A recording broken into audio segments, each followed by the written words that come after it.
Oke guys, jadi ini Aryo baru sampai dari Tembilahan.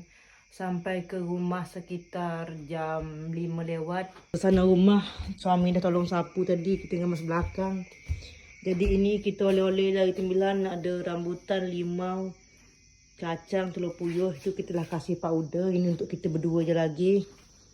Dan kita juga tadi tu kan, beli ayam bumbu. Dah masak. Dah tu ada cincang ayam juga yang dah masak. Kita panaskan aja. Tinggal nasi lagi yang kita masak tu, lagi proses. Ini juga sama kita tinggal pisang kita tekuk pakai keranjang, tak rosak. Kalau kita biarkan aja kena musang, kerana musang bisa masuk rumah ini guys. Jadi sebelum kita beristirahat tadi, belakangnya juga sudah kita kemas. Alhamdulillah dah rapi. Tu suami mandi tadi tu guys.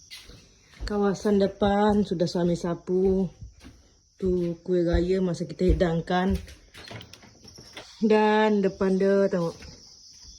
Tu. Sunyi kan? Depan dia dah suami sapu juga guys. Itu kita penuhkan. Ternyata bunga mawar kita mekar guys. Bermekaran tu. Cabai suami tengok okey-okey aja. Dan alhamdulillah guys. Sehari cuma kita tinggal, jadi tak terlalu kecah sangat kena musang.